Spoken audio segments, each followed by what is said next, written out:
Hello, and welcome to this week's episode of the Limitless Landscapers podcast. In this episode, I'm talking about the number one thing I've done recently to enable my landscaping business to grow. You want to find out more? Head over to the show. As the co-founders of the Landscaper Circle, we help you get more money, time and freedom to become limitless through our experiences as fellow landscapers and our tried and tested methods. If you want help with your marketing, managing or growing your business, you've definitely come to the right place. If you're a landscaper, garden designer or supplier to the industry, then hit subscribe so you never miss an episode. Now, let's get back to the show. Hello, guys, and welcome to this week's episode of the Limitless Landscapers podcast. How are you? Half term has begun, so it's very sporadic working for me, but actually it's working out well, so I can't complain. It's only a week this time. It's all good. So today I wanted to talk to you about the power of outsourcing, because this really is one of the number one ways to grow your landscaping business, or really any business.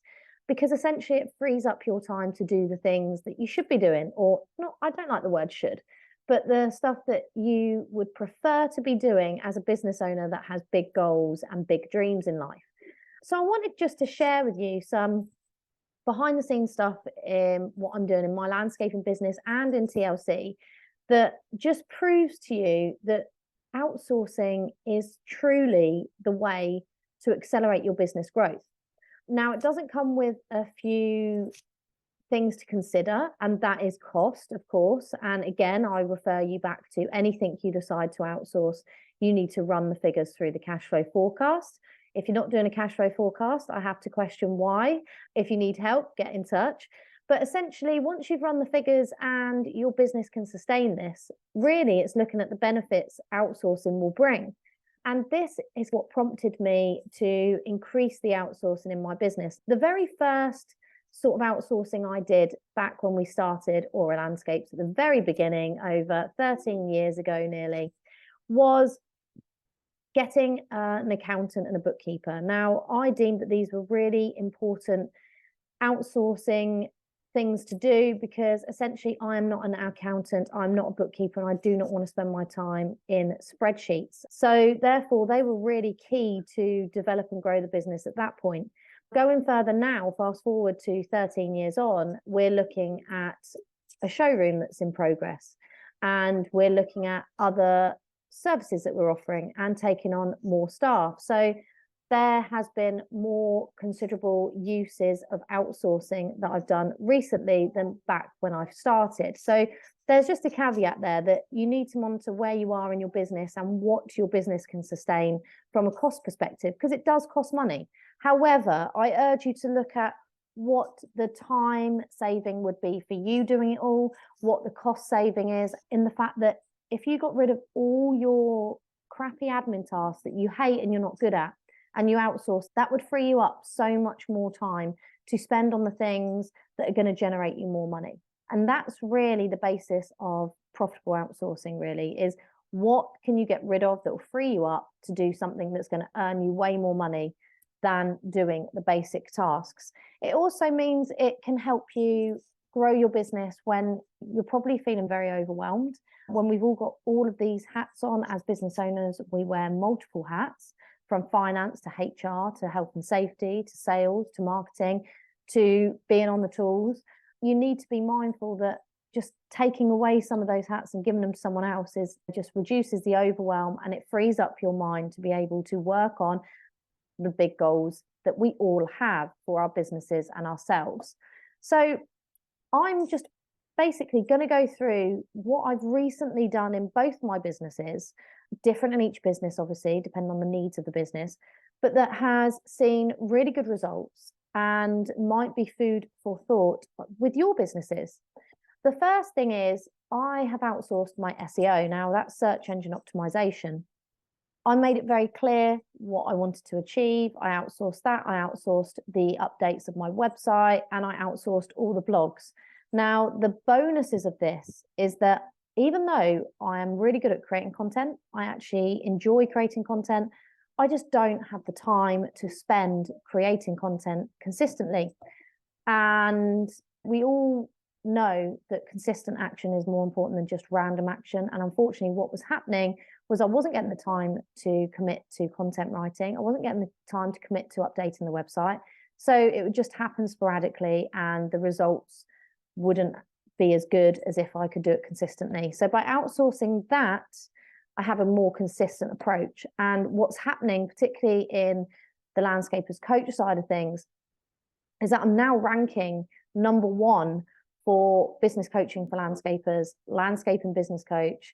I'm ranking number 3 for target market for landscaping company, and landscaping target market and landscape business consultant. So the SEO is beginning to work. And the reason it's beginning to work is, one, I've outsourced it to someone who understands it a lot more than me, someone that can dedicate their time working on that specific SEO task I've asked them to do, someone that can research my keywords and decide what blogs are going to rank higher than others, what content we need to write about, how we need to amend the website, etc.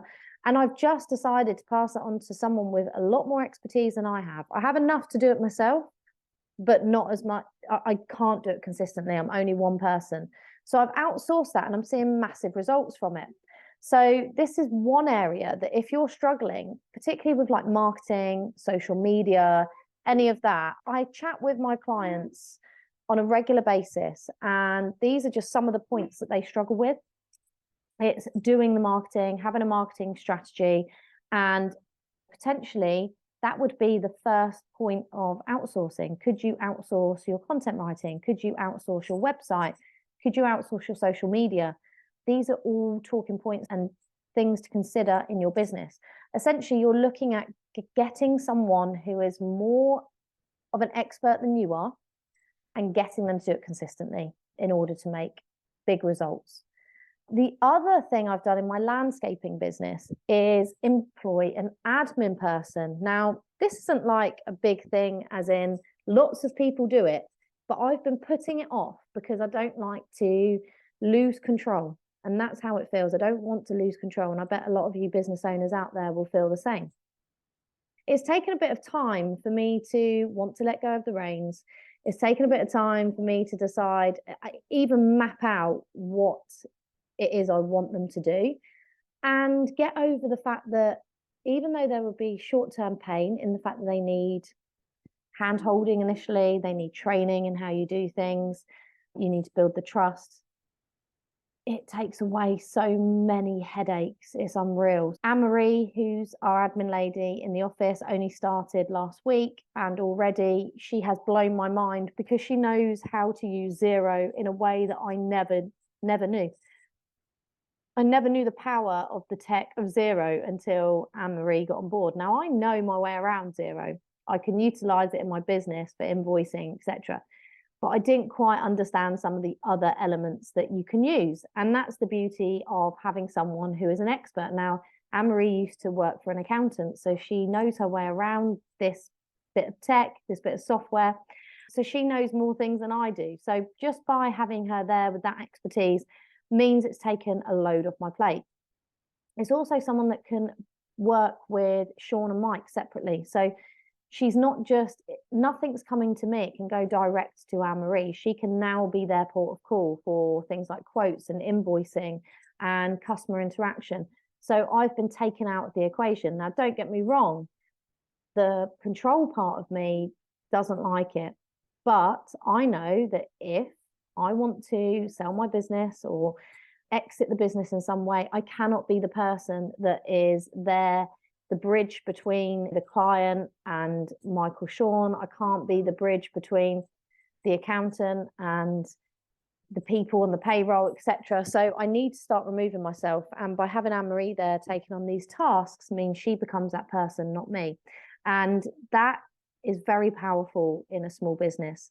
Not only has it reduced my overwhelm, even in the few days she's been on board, I'm not relied upon as much as I was. And don't get me wrong, I've had to spend some time going through how we do things, just reviewing where we are up to this point to go forward, send over sort of templates and things like that. So it's not she's just come in and started.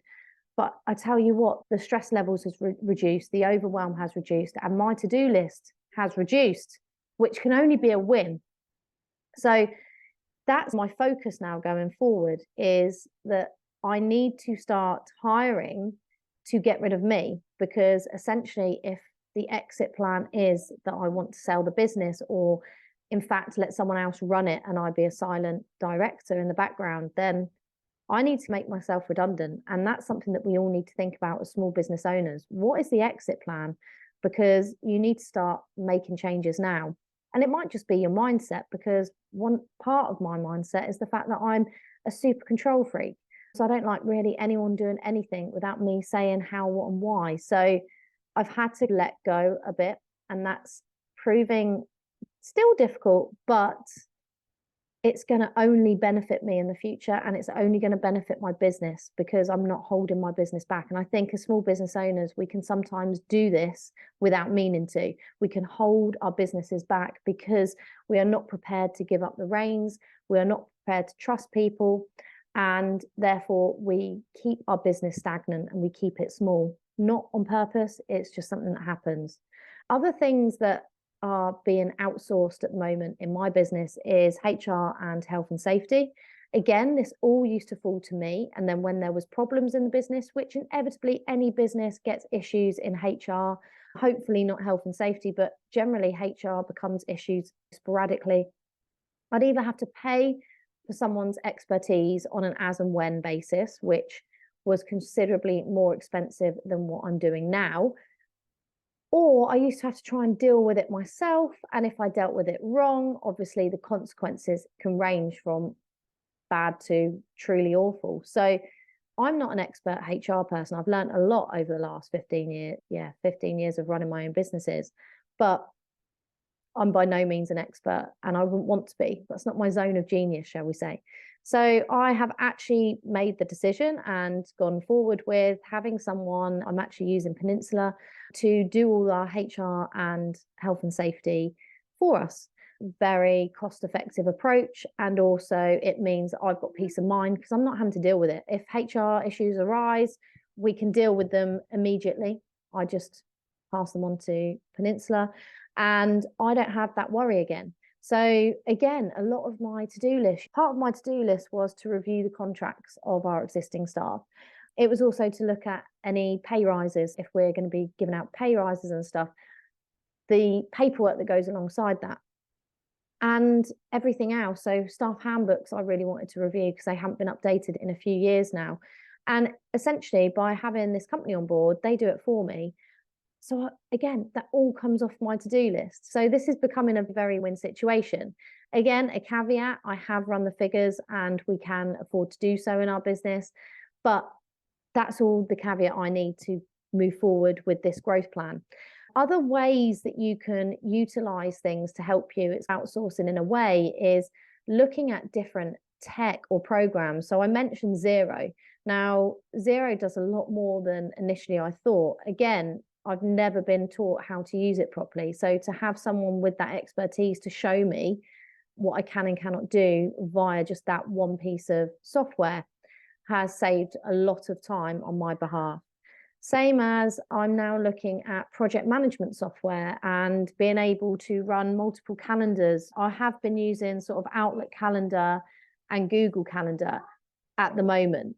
So I've now moved, after trying it out with Anne-Marie as our admin lady and seeing how this might work, is we've decided to start using Asana, which allows me to run multiple calendars, but also I can set it up for the lads on site to send them notifications as well, which can be helpful when we can send them where they've got to be instead of them phoning up and finding out, or collect your job pack from the office, or etc. So there's loads of ways we can utilize this. I like it for the fact that we can run calendars. I like it that we can set job tasks for people. So between myself and Anne-Marie, we can have a conversation on there and set tasks. I can send notifications to the guys who have the app installed. So that will be another element to a process-driven and systems-driven business. And essentially, it's a way that I can manage, because sometimes I feel out of control, and I don't like that, being a control freak myself. I want to know where people are, not to keep tabs on them, but it's just so that I know where people are. I can organize things that need to happen. So for instance, we're having trackers put on the vans. Finally, it's something that I've been messing around with, not making a decision on for ages. I call it decision fatigue. As an entrepreneur, we've probably all been there at some point. And essentially, I made a decision to do this because our fleet is growing, our staff are growing, and I just think it makes sense. And essentially, in order to even fit the trackers, I need to know where every van is at any one time. And at the moment, it's a case of phoning everybody to find out where they are, or liaising with Mike and Sean. And things change inevitably in this business, in landscaping industry. Things change mainly down to the weather or clients or materials. So essentially, that's been a bit like hard work, which prompted me to look for software to help. And guys, I'm a technophobe. I still have my paper diary. I am actually now thinking I need an online diary because so many things change that my paper diary can't cope with the amount of scribbles that it has to endure. So that's my next step, an online diary for myself as well. But the important things to note when we're looking at outsourcing is that it doesn't have to be expensive, but we do have to be clear in what we want to achieve. And we do have to attract and appeal to the right person to be able to deliver that. So it might mean, particularly if you're looking at marketing and SEO, that you look at a number of people. If you're one of my TLC clients, I'll happily review any quotes you get, and we can really go into detail about what they should and shouldn't be doing, and what the budgets are based on your cash flow forecasting, stuff like that. So you just have to be mindful that it doesn't have to be expensive, but you also need to be clear on what you want them to do, what the outsourced item looks like, what their job role looks like, what their KPIs are, so key performance indicators are. How are you going to measure, test and measure that they're doing well? Who's their line manager? How is it all going to work? Can you cost it through your cash flow? How are you going to see a return on investment? And like I say, it might not be directly straight away in terms of money, but it might be just the time that it frees you up to work on the business instead of getting dragged into the day-to-day running of a business, which we all do, because that's what happens when you are a sole business owner. Another major outsourcing that I've employed in my landscaping business at the moment is working with Nicola Depiazzi, who's systemologist. It's something I've been putting off because personally, things like systems and processes blow my mind. They are boring. I have no interest in them. I'm more of a bigger picture, creative-minded type of person. But I know for a fact we need them in the business in order for me to achieve my exit plan and my goals. So everything links back to these goals that I've set for the future. And everything links back to the experience I've had when I've grown the business in previous years, where it's all gone Pete Tong, to say it's all gone wrong. It's gone wrong in many ways, and there's many items. I might cover that in a separate podcast. But essentially, I've managed to learn the lessons from those failures. And I know one of those lessons is nothing was systemized and there was no processes when we tried to grow. And essentially, that was part of our downfall, amongst other things. But essentially, now I know the power of having good systems, and now I'm at a point where I've got key staff in place and we've got new and exciting things on the horizon. Systems need to become a key part. And actually, having Anne-Marie as my admin lady, I'm also appointing her as systems hero who can help get these systems implemented. So again, it's not something on my to-do list, but it's a shared to do with both of us. And the beauty of it is that Anne-Marie, who is not only efficient at accounts and then admin, and knows her way around zero, she absolutely loves systems and processes. So she's the complete opposite to me. So it's going to work really well. So I just wanted to give you a brief insight into what's happening in my businesses, because you might take one or two of these things and think I could do that in mine. Or you might be thinking, what's the next plan and next step to grow? And maybe just outsourcing one item will do that for you, will free up your time. Because ultimately, that's what I'm doing. I'm trying to free up my time. I'm also trying to make sure that the business is less reliant upon me as we continue to grow into the future, because I do not want everything to hinge on me. That is not the exit plan. That is not the goal. It used to be, when I wasn't quite clear on how I wanted my future and the exit to be. But now that I'm clear on that, it's definitely not what I want. So things have to change. And that can mean a significant mindset shift as well.